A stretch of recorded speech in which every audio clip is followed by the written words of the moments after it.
Здравейте хора, аз съм Мирослав и добре дошли в моят YouTube канал и по-специално в моето първо YouTube видео. Вау, не мога да повярвам, че изрекох тези думи. Най-вероятно и всички мои приятели не могат да повярват, защото това е моя мечта от над 10 години. И през цялото това време аз на моите приятели не съм спирал да им говоря за YouTube. Ето ме тук пред вас днес. Правя първата крачка, заявявам се и честно казано много се радвам за това и че дойде това време най-после, след толкова години отлагане. За мен YouTube винаги е бил едно специално място. Едно от най-хубавите неща наистина. Аз гледам видеосъдържание, дълго видеосъдържание специално, подчертавам за дълго, защото вече последните години има всякакви социални мрежи, знаем за краткото видеосъдържание и скролването за 3 секунди, айде следващо видео. Но за мен дългото видеосъдържание винаги ми е било много по-любимо, много по-интересно и особено последните години нямам спомен аз да съм седнал вкъщи, да ям и да не си пусна YouTube. Било то да гледам някакъв влог, някакъв подкаст, винаги няма шанс аз да ям и да не гледам някакво видео. И винаги ми е било мечта аз да бъда част от тази платформа като създател. Винаги съм искал аз да създавам за YouTube. И може би го отлагах прекалено дълго, но започвам. Сега, първо се настаня малко по-удобно тук, на моето легло, за да ми е по-удобно да си бъбрим. Чакайте, че честно казвам ми е притеснено и се чувствам леко странно, но може би е нормално, не знам.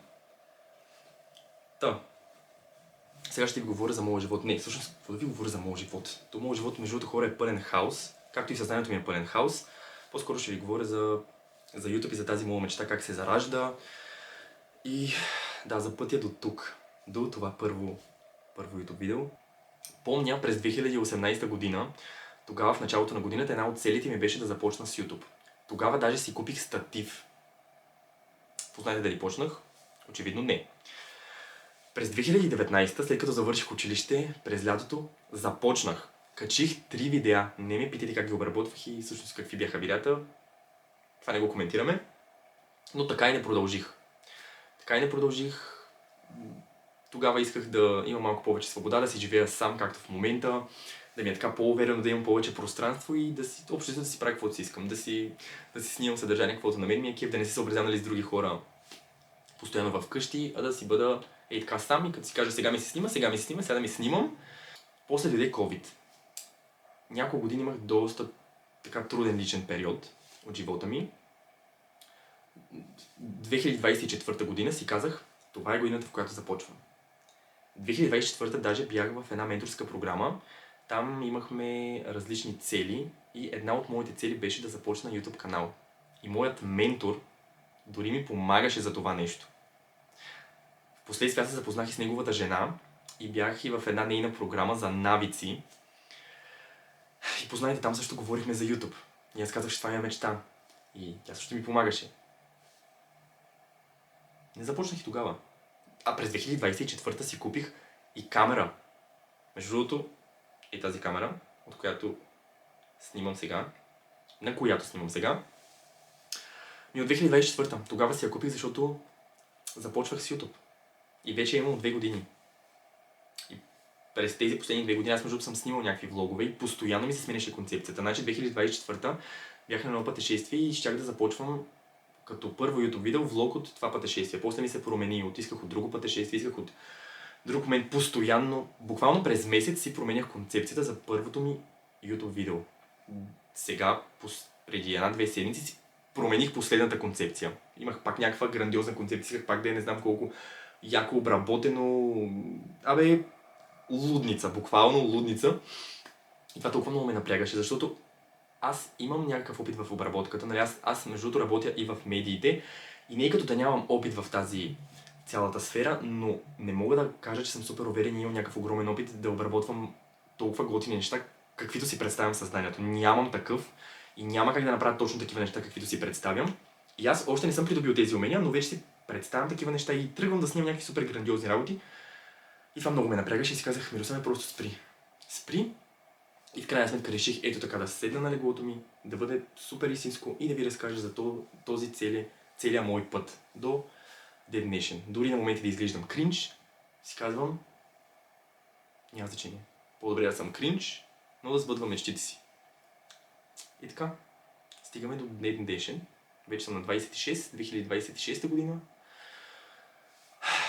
Отлагах го толкова много, но най-вероятно така и трябва да стане, така е било описано. Всичко е с причина, аз наистина вярвам и може би сега е моето време. Ето започвам и наистина много се радвам в момента, че направих първата крачка сега.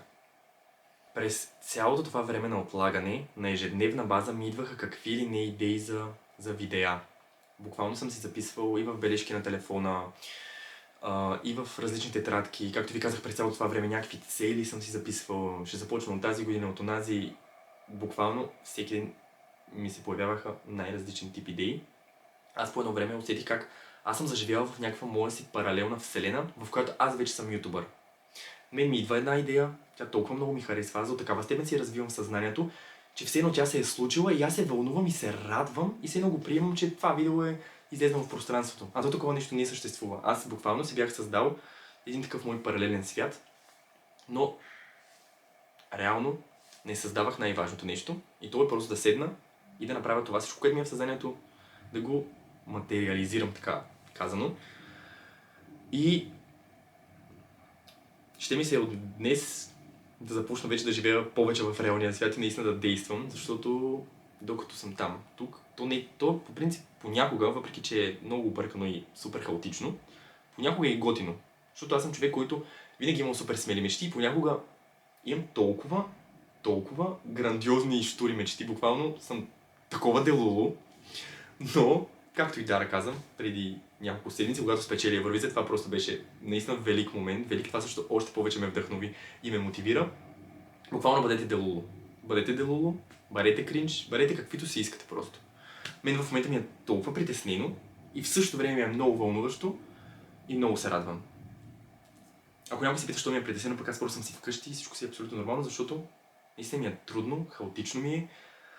Ще ми се така да говоря и да ми се лее супер плавно мисълта. Най-вероятно, какъв ми е проблема на мене. Много пъти, защото аз не снимам за първи път видео, снимал съм и някакви влогове и какви ли не неща. Много пъти, когато на момента говоря и в съзнанието ми е все едно, че е много хаотично, че не го казвам по най-хубавия начин, по най-правилния начин. Винаги се съмнявам в себе си. Това е и в момента. В този момент, докато ви говоря това нещо, тук в главата целият този процес се повтаря. И в момента ми е супер кринж даже това нещо, като го казвам, но дори не знам дали ще го оставя видеото, може би ще го оставя, ще видим и постоянно ръкомахам с ръцете. Притеснявам си се, но накрая след време, като отворя, примерно, някое видео, за което аз много съм се съмнявал как говоря или какво съм казал, гледам си аз на лаптопа и седя и си казвам, ще е много готино. Аз какво съм си мислил тогава в главата? И буквално така се спирам, затова просто че го Мирославе, говори си, снимай си и в крайна сметка каквото стане. Нали така? В това видео искам да говорим и за едни две неща, които на мен доста ми пречат и предполагам, че има хора там, които са като мен, изпитват някакви такива подобни неща, сравняват се. Първото нещо, за което искам да говоря, е перфекционизма. Аз съм човек, който е брутален перфекционист, но перфекционист в нездравословни дози. Това нещо толкова много ми е пречело. Ето сега това видео, което в момента го снимам. Всъщност, аз го снимах вчера. Вчера ми се случиха и едни други такива вдъхновяващи неща през деня и си го бях измислил в главата, че това ще ми е перфектният ден. Бях на едно много готино събитие, след това, вкъщи да снимам първото ми YouTube видео и вечерта на концерт. Просто перфектният ден в моята глава беше, ще го помня цял живот, всичко ще е перфектно. Сега аз да снимам. Беше ми много странно да говоря, правих 1000 дубли. Наистина, буквално сигурно 10-15 пъти. Може би час съм снимал и не можах да си кажа всичко това, което исках. И просто камерата ми се изключи, падна ми и батерията. И аз много се ядосах, бързах за концерта и не стана. Не можах да си запиша цялото видео. Това много ми повлия. Но накрая концерта беше толкова готин и спрях да се напрягам и си казах, че това е живота. Не може винаги да си правя някакви такива грандиозни планове, всичко да ми е перфектно, по перфектния начин и да седна и да говоря. Вчера исках като седна да говоря и буквално да говоря 15 минути и така, без да направя нито една грешка, нито един лапсус и всичко да стане по перфектен начин. Не работи така нещата в живота. Не работят така нещата в живота, затова просто почил. Второто нещо, което изключително много ми пречи, е постоянните сравнения с хората, с техните животи, особено в социалните мрежи. Това е нещо, което наистина на ежедневна база направо е имало моменти, в които ме смазва и е нещо, което най-много искам да усвоя в живота ми. Не знам дали е възможно, не знам дали е такава човешка черта, която е дълбоко закодирана в нас и дали е естествено, нали, постоянно. То едва ли е естествено постоянно да се сравняваме, но нали, понякога най-вероятно е нормално, но при мен е на доста сериозни нива, постоянното сравнение. И нали, с сравненията постоянно съм се съмнявал и в себе си много съм се съмнявал и винаги, честно казано, си признавам, че ми е пукало и за мнението на хората. Нали, като бях малък, беше много по-засилено. В момента е буквално на много ниски нива, но все още го има в мене. И дори за това видео, честно казано, имам така доза притеснение. Какво ще си кажат някакви познати, някакви роднини, дори хората на работа. Но напълно осъзнавам, че няма как всеки един човек да те харесва, няма как всеки един човек да те разбере, да одобри нещата, които правиш. И въпреки притеснението, и въпреки такова леко напрежение в мене, аз наистина избирам себе си и избирам да застана пред камерата и да сбъдвам тази моя голяма мечта. Защото наистина, ако продължавам така да се оповавам на притеснението, на напрежението, на сравненията и нищо да не правя, наистина един ден ще се чувствам изключително неудовлетворен, защото ще се обърна назад и ще видя, че аз не съм си сбъдвал моите лични мечти. И постоянно съм се съобразявал с другите хора и това наистина е супер безмислено, защото всяко чуждо за 3 дни, един ден всички няма да ни има тук. И буквално е безмислено всичко. Не, че всичко е безмислено, но безмислено е всички тези филми в нашите глави. Затова просто хора, следвайте си мечтите, правете това, което на вас ви харесва. С едно уточнение, нали, винаги бъдете добри хора, не правете неща, които вредят на други. И бъдете добри граждани. Това е може би условието. Всичко друго, което касае само вас, буквално правете каквото искате. И така, това е моето начало тук. Едва ли това ще е най-интересното видео, но вярвам, че за някой може да бъде полезно. Ако някой има същата мечта да започне YouTube канал или някаква друга мечта, друга сфера, или каквото и да било наистина, но много го отлага, хайде човече заедно с мен, започвай да си избъдваш твоите мечти. Аз съм с теб, ти вярвам, че си с мен и така, подкрепяме се заедно и си избъдваме мечтите. Хора, благодаря на всеки един човек, който е стигнал до края на това видео.